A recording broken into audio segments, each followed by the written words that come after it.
to get yourself back into a better routine. Can't expect that you're going to fall asleep straight away. And in terms of the bedroom, so your bedroom should be dark, don't switch on the TV. And hi everybody, and welcome to the Kidney Coach YouTube channel. I am naturopath and co-founder of the Kidney Disease Solution and Kaigenesis Fiona Chin, and I'm joined today by the amazing Emily Cahill. Emily is a registered nurse. Emily, thank you for joining me again today. And I think today we want to talk about the importance of sleep. How do you improve sleep? So what are some of the things that people could do to recover from sleep deprivation and to improve the quality of their sleep? So I think probably the first thing to say that, particularly if you have been sleep deprived or had poor sleep habits for a while, it does take time to get yourself back into a better routine. So one of the things that I tend to find is, I'll talk to a client about sleep hygiene, which I'll go through in a minute. And they'll do it for a few nights and be like, it didn't work. I didn't fall asleep any quicker, but this sort of stuff, these habits are things that you need to do consistently. And it does take some time. So one thing is I like to get people to have some sort of routine in the evening. So some sort of way of winding down and basically teaching your body and your brain that you are getting ready to go to sleep, because to fall asleep, we need to be in our parasympathetic nervous system, so our rest and digest. If we've been, watching something full on telly or on the computer doing work, or, whatever it is, something that is either stressful or taking up a lot of our time and energy, and then go straight into the bedroom and lie down. Like, you can't expect that you're going to fall asleep straight away. Mm-hmm. So having some sort of routine, not using devices in sort of the at least couple of hours before you go to bed, because the light that we're exposed to affects our melatonin release, melatonin being our sleep hormone. So either not using them at all, or using blue light blockers or glasses or apps and things like that on your phone, so that you're not having that that blue light affecting your melatonin. Having a good schedule so that you're trying to go to bed at the same time every day, wake up at the same time every morning. Avoiding things like alcohol, caffeine, nicotine, they're all going to affect your ability to get to sleep. And then in the morning, getting outside and getting into the light and the sunshine as soon as possible. That just helps, again, with that melatonin production. And in terms of the bedroom, so your bedroom should be dark. It should be fairly cool. Avoid having devices in there like your phone. Only use your bed for sleep and sex. So don't lie in bed watching television, because our brain, it makes connotations with everything. So if bed is a place where you watch TV or you work on the computer, that's what your brain thinks. It needs to get into that habit of seeing bed as being where you fall asleep. And then if you're lying there and you can't fall asleep, after about 20 minutes, I usually get people to get up and get out of the room, go somewhere else in the house that's dark, and do something quiet or boring. So not, don't switch on the TV and be exposed to light or anything like that, but doing something sort of quite relaxing and boring.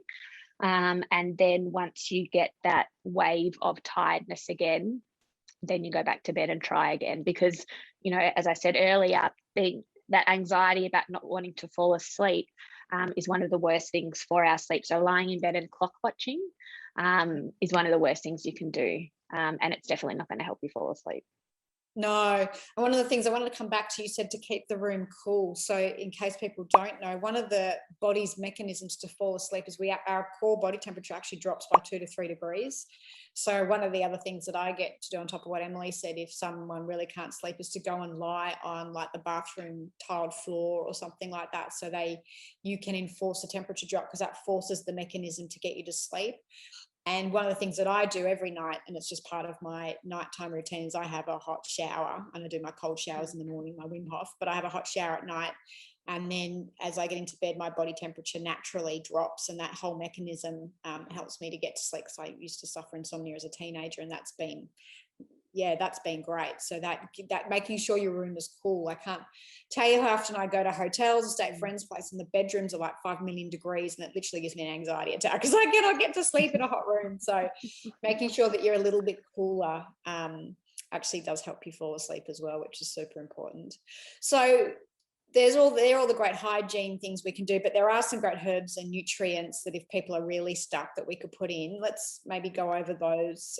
What are some of your favorite things that you like to use for insomnia and helping to get people sleeping? I guess one of the primary things, particularly for people who have really poor sleep-wake cycles or impaired circadian rhythm, so you know, have a history of going to bed too late and all those sorts of things, is melatonin.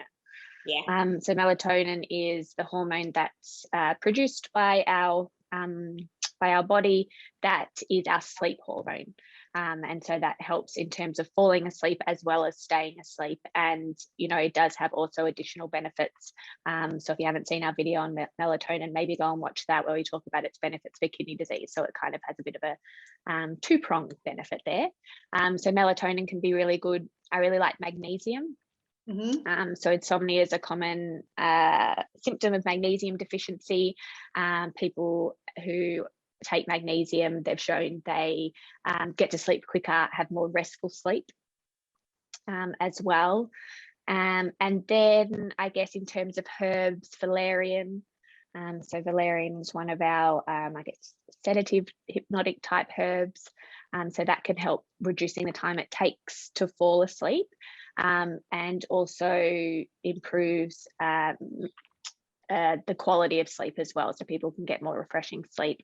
And then probably another simple one, and this can sort of form part of, I guess, your evening routine, is chamomile. And I like to get people to drink it as a tea. So having a chamomile tea prior to going to bed, that helps with our production of things like GABA, which is our relaxing neurotransmitters, and has a bit of a sedative and relaxing effect as well.